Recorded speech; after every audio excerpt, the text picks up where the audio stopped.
The forward torpedo room of a German U-boat, 1943. 18 men sleep here. The floor beneath their hammocks is thin wooden planking laid directly over live torpedo warheads, each containing 280 kilograms of Torpex explosive. The man on the lowest bunk can reach down and touch the cold steel casing of the weapon beneath him. This is not a malfunction. This is not a field improvisation born of desperation. This is the design. Engineers in Hamburg drew this arrangement on drafting tables, and admirals in Berlin approved it, and young men from Kiel and Bremen and Munich climbed down into this space and tried to sleep night after night for patrols lasting 8 to 12 weeks. You need to understand something about a Second World War submarine before we go any further. It was not a warship in any sense your mind will accept when you think of warships. It was a sealed steel cylinder, 60 to 95 meters long, less than 5 meters across, inside the pressure hull, designed to sustain human life in an environment that would kill every occupant within minutes if the hull failed at depth. The usable passageway width, after equipment and piping and storage, was 18 to 24 inches. A man could not pass another man without one of them turning sideways and pressing against the bulkhead. Inside this tube, between 44 and 85 men lived, worked, fought, and waited to learn whether they would surface again. The casualty rates tell you what the waiting meant. The German U-boat arm lost approximately 75% of its men killed in action. 30,000 out of 40,000. The United States Submarine Service lost 22%, the highest casualty rate of any branch of the American Armed Forces. And submarine losses were not like infantry losses. There were rarely wounded. A boat was either intact or gone with all hands. Very little middle ground existed between breathing and not. Within this steel tube, every man's experience was determined by his position, not merely his rank, but his physical location in the boat, what he heard, what he smelled, what he could see, and how he would die if the ocean won. Start with the cook. The galley on a U.S. fleet submarine measured approximately 8 feet by 5 feet, smaller than a household bathroom. It contained an electric range, a small oven, limited counter space, and ventilation that could not function while the boat was submerged. From this space, one man fed 60 to 80 others, 3 meals a day, across patrols lasting 6 to 8 weeks. He was one of the few crew members who did not stand a regular watch. His entire existence was the preparation of food in a closet where he could not fully extend both arms. The food itself was deliberate policy. The Navy understood that in an environment offering zero other comforts, no daylight, no space, no privacy, no bathing, no silence, food was the single morale tool available. U.S. submarine crews ate better than any other enlisted men in the service. Steak, ice cream from machines carried aboard for this purpose, fresh fruit in the early weeks. The cook who produced this was performing an act of psychological maintenance disguised as labor. But by week 4, the fresh provisions were gone. And when depth charges fell, the galley became something else entirely. Hot grease airborne in a 5 by 8 foot space. Boiling water launched from pots too heavy to secure with one hand. No room to dodge. No room to brace. The cook's battle station was not a gun or a valve. It was damage control for his own tiny kingdom, and the most common injury was burns from his own workspace attacking him. On a German U-boat, the galley was even smaller, 1.5 meters by 1 meter. A 2-burner electric hot plate. Bread molded within days in the humid interior. Green fur scraped off, the bread eaten regardless. Sausages hung from overhead pipes growing their own skin of mold. The cook worked surrounded by ingredients that were actively decomposing. The cook's enemy was not depth charges. It was boiling water in a space where there was nowhere to fall. Move aft. The forward torpedo room. A U.S. fleet submarine's Mark 14 torpedo was over 20 feet long, 21 inches in diameter, and weighed 3,300 pounds. The warhead contained 643 pounds of torpex. The torpedo man slept in a bunk mounted between the reload racks, his body less than 12 inches from a live warhead. On German boats, where the floor itself was torpedo casings under planking, the intimacy was absolute. You did not sleep next to the torpedoes. You slept on them.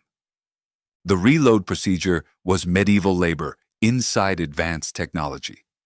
15 to 30 minutes of coordinated effort by 6 to 8 men maneuvering 1.5 tons of explosive in a room where no one could stand fully upright. Men worked in a chain, passing tools overhead because there was no room to turn around. The torpedo had to be chained, lifted, aligned, rammed home. Brute force in a space 4 meters wide. The torpedo man knew what surrounded him. He understood the engineering. The warheads were inert in storage, the contact detonators armed only after firing and running a safety distance.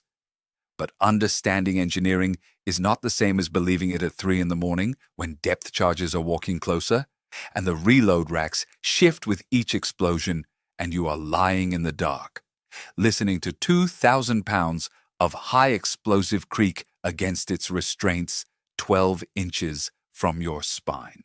If the boat went down by the bow, the torpedo room flooded first.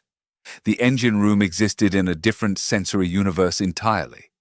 2 or 4 massive diesel engines, each the size of a bus, producing approximately 6,400 horsepower combined. Noise levels during surface running reached 110 to 120 decibels, equivalent to standing next to a jet engine, sustained for hours. No hearing protection was standard issue. Every submarine engine man traded his hearing for his service. At 22, the deal was invisible. At 50, it was permanent. In tropical waters, engine room temperatures reached 120 to 140 degrees Fahrenheit near the machinery.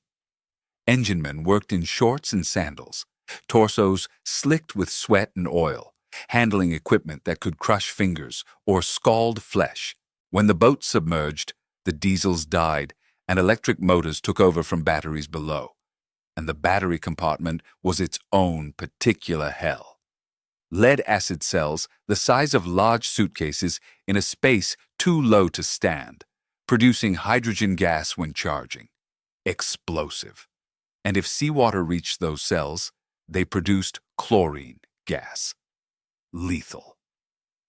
The engine man monitored the machinery of survival, knowing it could become a gas chamber in seconds. Now, the sonar operator. He sat at a console with heavy bakelite headphones, not modern lightweight headsets, but ear-enclosing devices that sealed him inside the acoustic world of the ocean. When the submarine was submerged and evading, he was the boat's only sense organ. The captain could not see. The periscope was useless at combat depth, 60 to 150 meters down, far below the 18 meters required for periscope use. The captain was blind. The sonar man was the boat's eyes, translated into sound. Everyone on the submarine feared depth charges. Only one man had to listen to them fall. A standard depth charge, 130 kilograms of torpex, lethal within 6 meters, capable of damage at 20. Entered the water with a distinctive splash the sonar operator heard first. Then a faint rushing sound as it sank toward the boat's depth. Then silence. Then the explosion. His job was to report the bearing and estimated range of attacking ships, while the sounds in his headphones were physically painful. To count the splashes, each one a weapon descending toward him, and announced them to the control room in a steady voice. The shortening interval between active sonar pings told him the enemy was closing. The increasing volume told him range was decreasing. He tracked the approach of his own potential death by bearing and range, and he reported it as calmly as a man reading numbers from a page. The crew in the control room watched his face. His expression was their window into what was happening outside the hull. A tightening around the eyes, a sudden stillness. They read his face the way they could not read the ocean. After a successful attack, after their own torpedoes struck, the sonar man heard that too. The breaking up noises of a dying ship, the groaning of hull plates, the rush of flooding compartments, the deep rumbling of a vessel going down. This was operationally significant. It confirmed kills. But it was the sonar man alone who heard it happening in real time, translated into intimate sound pressed against his eardrums. And above all of them, not physically above, but above in authority, the captain. His quarters were the only private space among 80 men. A bunk 70 centimeters wide, a fold-down aluminum desk, a reading lamp, a green curtain instead of a door. Every sound from the passageway entered. The privilege of command was this inadequate privacy and sole responsibility for whether 50 men breathed tomorrow. U.S. submarine captains were typically 30 to 40 years old. Lieutenant commanders or commanders. The average age of their crews was 25. Many enlisted men were 18 to 22. The captain decided whether these men lived or died based on his interpretation of sounds through a headset and readings on brass-faced gauges. When the boat was under attack, the captain received information from the sonar operator, from depth gauges, from damage reports, telephoned in whispers from compartments throughout the boat. He could not see. He made decisions. Go deeper, risking hull collapse at crush depth. Turn, risking a broader profile to the depth charge pattern. Surface, gambling on gunfire, but gaining speed. On auditory data alone. No communication with higher command. No consultation. The decision was his, and the consequences were absolute. Admiral Charles Lockwood, commanding Pacific submarine forces, relieved approximately 30% of his submarine captains during the war. Not for cowardice, for insufficient aggressiveness. The psychological filter was not whether a man could handle fear. It was whether he could choose to attack while afraid. 1 in 3 could not sustain that weight, and the weight was simply deciding, again and again, to put young men in harm's way based on sounds through a headset. If you have been listening to all of this and thinking it could not get worse, understand what a coordinated depth charge attack was. A destroyer dropped 10 to 14 charges in a calculated pattern designed to bracket the submarine's estimated position. Near misses within 30 to 60 meters caused the pressure hull to flex visibly inward. Light bulbs shattered, plunging compartments into blackness. Men were knocked off their feet. Gauges cracked. Welds opened seams, and from the cork insulation lining the overhead, fragments showered down like dirty snow. Universally described in every memoir from every submarine service as the signature sensation of being depth-charged. Cork rain in the darkness. The cook secured his galley, while hot liquids became projectiles. The torpedo man sat at his damage control station in the forward room, listening to warheads shift in their racks. The engine man checked batteries for the hydrogen gas that could ignite or the seawater that could produce chlorine. The sonar man reported splashes, reported bearings, reported closing ranges.